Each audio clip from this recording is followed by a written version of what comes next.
Hello student, online classes में आपका स्वागत है। आज आपका टॉपिक है एपीजे अब्दुल कलाम आज़ाद। आज हम लोग एपीजे अब्दुल कलाम आज़ाद के संदर्भ में अध्ययन करेंगे। भारत के एक ऐसे विशिष्ट व्यक्ति जिनकी बहुत सारी उपलब्धियां हैं। भारत ही नहीं, सारी दुनिया उनके विषय में जानती है, उनकी उपलब्धियों के विषय में जानती है। तो आज हम लोग एपीजे अब्दुल कलाम के विषय में अध्ययन करेंगे। तो चलिए स्टार्ट करते हैं। उनके प्रारंभिक जीवन के विषय में कुछ ब्रीफ में जानकारी प्राप्त करते हैं। 15 अक्टूबर 1931 में धनुषकोडी गांव रामेश्वरम तमिलनाडु में इनका जन्म हुआ था। ये एक मध्यम मुस्लिम परिवार में इनका जन्म हुआ था। इनके पिता जैनुलाब्दीन न तो ज़्यादा पढ़े लिखे थे और न ही अधिक पैसे वाले थे, बहुत ही मध्यम वर्ग के परिवार से जुड़े हुए थे। इनके पिता मछुआरे का कार्य करते थे, नाव किराए पर दिया करते थे। अब्दुल कलाम संयुक्त परिवार में रहते थे। परिवार की सदस्य संख्या का अनुमान इस बात से लगाया जा सकता है कि यह स्वयं 5 भाई एवं 5 बहन थे और घर में ही 3 परिवार रहा करते थे। अब्दुल कलाम के जीवन पर उनके पिता का बहुत प्रभाव पड़ा। कहते हैं पिता की जो विशिष्टताएं होती हैं वो बेटे पे पड़ती है, तो इस तरह से उनके पिता का भी उनके गुणों का इनके ऊपर प्रभाव पड़ा। वे पढ़े ही लिखे नहीं थे, लेकिन उनकी लगन और उनके दिए संस्कार अब्दुल कलाम के बहुत काम आए। 5 वर्ष की अवस्था में रामेश्वरम की पंचायत के प्राथमिक विद्यालय में उनका दीक्षा संस्कार हुआ था। उनके शिक्षक इदायुराई सोलेमन ने उनको कहा था कि जीवन में सफलता तथा अनुकूल परिणाम प्राप्त करने के लिए तीव्र इच्छा, आस्था, अपेक्षा, इन 3 शक्तियों को भलीभांति समझ लेना और उन पर प्रभुत्व स्थापित करना चाहिए। 5वीं कक्षा में पढ़ते समय उनके अध्यापक उन्हें पक्षी के उड़ने के तरीके की जानकारी दे रहे थे, लेकिन जब छात्रों को समझ नहीं आया तो अध्यापक उनको समुद्र तट पर ले गए, जहां उड़ते हुए पक्षियों को दिखाकर अच्छे से समझाया। इन्हीं पक्षियों को देखकर कलाम ने तय कर लिया उनकी भविष्य में विमान विज्ञान में ही जाना है। कलाम के गणित के अध्यापक सुबह ट्यूशन लेते थे, इसलिए वह सुबह 4 बजे गणित की ट्यूशन पढ़ने जाते थे। अब्दुल कलाम ने अपने आरंभिक शिक्षा जारी रखने के लिए अखबार वितरित करने का कार्य किया। कहते हैं इनका जीवन संघर्षों से भरा था और अपनी शिक्षा को आगे बढ़ाने के लिए इन्होंने कड़ी मेहनत करना प्रारंभ किया। कलाम ने 1950 में मद्रास इंस्टीट्यूट ऑफ टेक्नोलॉजी में अंतरिक्ष विज्ञान में स्नातक की उपाधि प्राप्त की। स्नातक होने के बाद इन्होंने हावरक्राफ्ट परियोजना पर काम करने के लिए भारतीय रक्षा अनुसंधान एवं विकास संस्थान में प्रवेश किया। 1962 में वे भारतीय अंतरिक्ष अनुसंधान संगठन में आए, जहां उन्होंने सफलतापूर्वक कई उपग्रह प्रक्षेपण परियोजनाओं में अपनी भूमिका निभाई।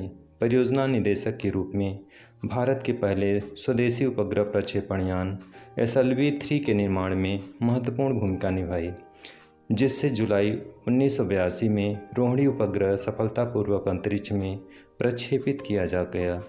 1972 में वे भारतीय अंतरिक्ष अनुसंधान संगठन से जुड़े। अब्दुल कलाम को परियोजना महानिदेशक के रूप में भारत का पहला स्वदेशी उपग्रह SLV-3 प्रक्षेपास्त्र बनाने का श्रेय हासिल हुआ। 1980 में इन्होंने रोहिणी उपग्रह को पृथ्वी की कक्षा के निकट स्थापित किया। यह इनकी विशिष्ट उपलब्धि थी। इस प्रकार भारतीय अंतरिक्ष क्लब का सदस्य वे बन गए। उन्होंने लॉन्च व्हीकल प्रोग्राम में परमाणु चढ़ाने का श्रेय भी इन्होंने ही प्रदान किया जाता है। कलाम ने स्वदेशी लक्ष्य भेदी नियंत्रित प्रक्षेपास्त्र गाइडेड मिसाइल्स को डिज़ाइन किया। इन्होंने अग्नि एवं पृथ्वी जैसे प्रक्षेपास्त्रों को स्वदेशी तकनीकी से बनाया था। कलाम जुलाई 1992 से दिसंबर 1999 तक रक्षा मंत्री के विज्ञान सलाहकार तथा सुरक्षा शोध और विकास विभाग के सचिव थे। इन्होंने अपने कार्य को बखूबी निभाया। उन्होंने रणनीतिक प्रक्षेपास्त्र प्रणाली का उपयोग आग्नेयास्त्रों के रूप में किया। इसी प्रकार पोखरण में दूसरी बार परमाणु परीक्षण भी परमाणु ऊर्जा के साथ मिलाकर किया। इस तरह भारत ने परमाणु हथियार के निर्माण की क्षमता प्राप्त करने में सफलता अर्जित की। कलाम ने भारत के विकास स्तर को 2020 तक विज्ञान के क्षेत्र में अत्याधुनिक करने के लिए एक विशिष्ट सोच प्रदान की। यह भारत सरकार के मुख्य वैज्ञानिक सलाहकार भी रहे। 1982 में वे भारतीय रक्षा अनुसंधान एवं विकास संस्थान में वापस निदेशक के तौर पर आए और उन्होंने अपना सारा ध्यान गाइडेंस मिसाइल के विकास पर केंद्रित किया। अग्नि मिसाइल और पृथ्वी मिसाइल का सफल परीक्षण का श्रेय काफ़ी कुछ इन्हीं को है। जुलाई 1992 में वे भारतीय रक्षा मंत्रालय में वैज्ञानिक सलाहकार नियुक्त हुए। उनकी देखरेख में भारत ने 1998 से पोखरण में उनका दूसरा सफल परमाणु परीक्षण किया और परमाणु शक्ति से संपन्न राष्ट्रों की सूची में भारत सम्मिलित हो गया।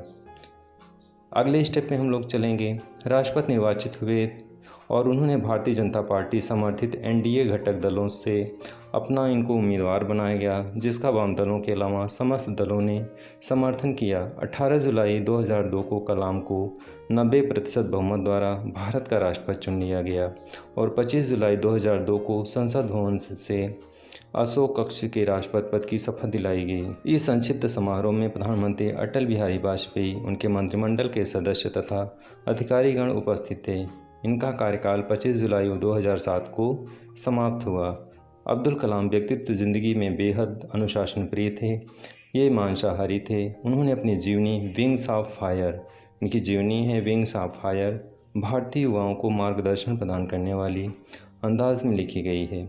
इनकी दूसरी पुस्तक guiding souls dialogues of the purpose of life आत्मिक विचारों को उद्घाटित करती है। उन्होंने तमिल भाषा में भी कविताएं लिखी हैं। यह भी ज्ञात हुआ है कि दक्षिण कोरिया में उनकी पुस्तकों की काफ़ी मांग है और वहाँ वे बहुत अधिक पसंद किए जाते हैं। कलाम के व्यक्तिगत जीवन के विषय में कुछ अध्ययन करेंगे। कलाम अपने व्यक्तिगत जीवन में पूरी तरह अनुशासन का पालन करने वालों में से थे।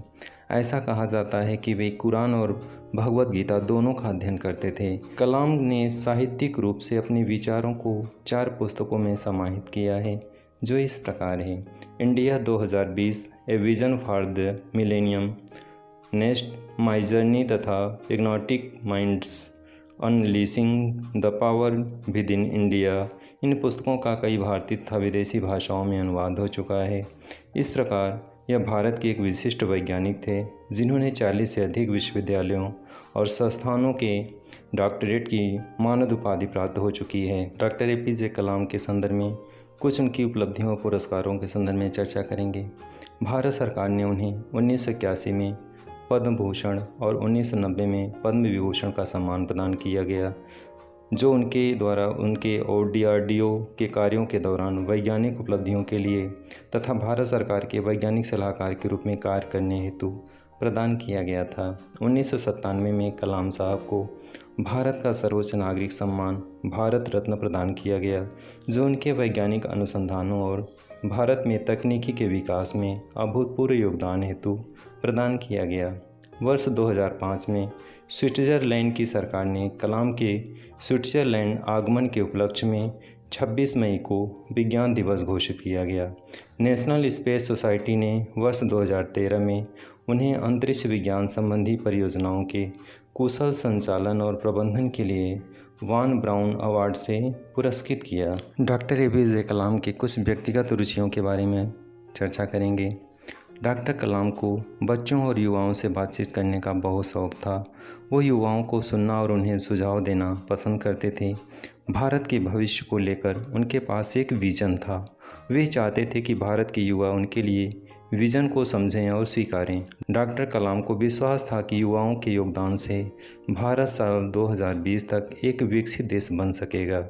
उन्होंने 2020 के भारत के बारे में अपने ख्यात India 2020 vision for new millennium में दर्ज किए थे। हालांकि जिन चीज़ों का सपना डॉक्टर कलाम ने देखा था, उसमें से कई चीज़ें आज भारत में हासिल कर ली हैं, लेकिन विकसित देशों की सूची में शामिल होने के लिए अब भी भारत को लंबा सफ़र तय करना होगा। विजन 2020 का ख्याल उनके मन में कैसे आया, इसके संदर्भ में चर्चा करेंगे। 2020 विज़न उनके मन में कैसे ख्याल आया, इसके संदर्भ में चर्चा करेंगे। Technology information forecasting and SSC research counselling रिफैक्ट नाम का एक सरकारी संगठन देश की तरक्की से जुड़ा विजन डॉक्यूमेंट बनाता है। यह दस्तावेज कुछ सालों के अंतराल पर बनाया जाता है। यह दस्तावेज बताता है कि भविष्य में देश के सामने आने वाली चुनौतियों का सामना करने के लिए तकनीकी क्षेत्र में किस तरह से कदम उठाने की ज़रूरत होगी।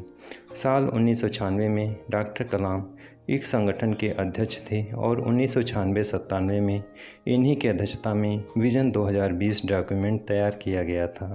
इसी के आधार पर संगठन ने सरकार को इस रिपोर्ट सौंपी, जिससे कहा गया कि साल 2020 तक भारत को क्या कुछ हासिल करने का लक्ष्य रखना होगा। इसी के आधार पर डॉक्टर कलाम ने सरकार को सलाह दी कि देश के विकास में तकनीकी, विज्ञान, शिक्षा, स्वास्थ्य, सामाजिक क्षेत्र में सरकार को क्या करना चाहिए और इसमें आम नागरिकों की क्या भूमिका निभानी होगी। इस किताब पर काम करने के लिए डॉक्टर अब्दुल कलाम और उनके सहयोगी YS राजन ने दर्जनों जानकारी के इंटरव्यू किए और लाखों पत्रों के दस्तावेज पढ़े। ये किताब India 2020 vision for new millennium नाम से प्रकाशित हुई। विज़न 2020 क्या है, तो इसके संदर्भ में देखेंगे कि डॉक्टर कलाम के अनुसार भारत में हर साल 2 करोड़ बच्चे जन्म लेते हैं। इन सभी बच्चों का क्या भविष्य होगा, जीवन में उनका लक्ष्य क्या होगा, क्या उन्हें उनके भविष्य के लिए कुछ कदम उठाने चाहिए या फिर हमें उन्हें उनके नसीब के सहारे छोड़कर अभिजात वर्ग के फ़ायदे के लिए ही काम करना चाहिए। कलाम ने इनमें सवाल किया, बाज़ार में मांग के अनुसार स्ट्रेटजी और कंपटीशन का दौर जैसे शब्दों का इस्तेमाल करके उन्होंने क्या हमें अपने हाल पे छोड़ देंगे या फिर आने वाले 2 दशकों के लिए कुछ खास योजना तैयार करेंगे। साल 1998 में लिखी गई ये किताब में डॉक्टर अब्दुल कलाम कहते हैं, सैकड़ों एक्सपर्ट से बात करके और कई रिपोर्ट पढ़ने के बाद मैं ये समझ पाया हूँ कि हमारा देश 2020 तक विकसित देशों की सूची में शामिल हो सकता है। वे कहते हैं तब भारत के लोग गरीब नहीं रहेंगे, वे लोग तरक्की के लिए अधिक कुशलता से काम करेंगे और हमारी शिक्षा व्यवस्था भी बेहतर होगी। ये सपना नहीं बल्कि यह सभी लोगों के लिए एक लक्ष्य होना चाहिए।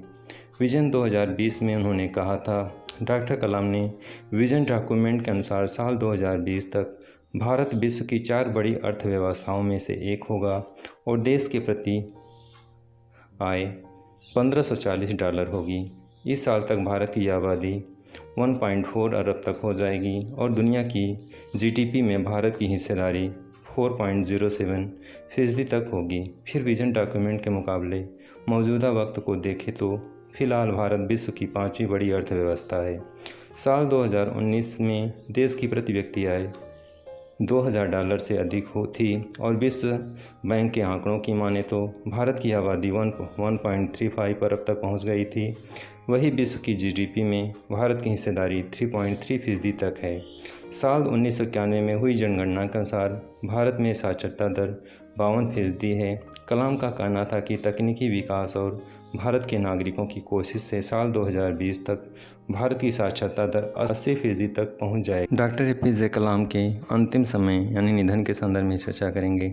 27 जुलाई 2015 की शाम अब्दुल कलाम भारतीय प्रबंधन संस्थान शिलोंग में एक व्याख्यान दे रहे थे जब उन्हें ज़ोरदार कार्डियक अरेस्ट, दिल का दौरा हुआ और वे बेहोश होकर गिर पड़े। लगभग 6:30 पर गंभीर हालत उन्हें पैधानी अस्पताल में ICU में ले जाया गया और 2 घंटे बाद उनकी मृत्यु की पुष्टि कर दी गई। अस्पताल के CEO जॉन साइलो ने बताया कि जब कलाम को अस्पताल लाया गया तब उनकी नब्ज और ब्लड प्रेशर सार छोड़ चुके थे। उनके निधन 30 जुलाई 2015 को पूर्व राष्ट्रपति को पूरे सम्मान के साथ रामेश्वरम के P करब्बू ग्राउंड में दफना दिया गया। प्रधानमंत्री मोदी, तमिलनाडु के राज्यपाल और कर्नाटक, केरल और आंध्र प्रदेश के मुख्यमंत्रियों सहित बहुत सारे लोग उनके अंतिम संस्कार में सम्मिलित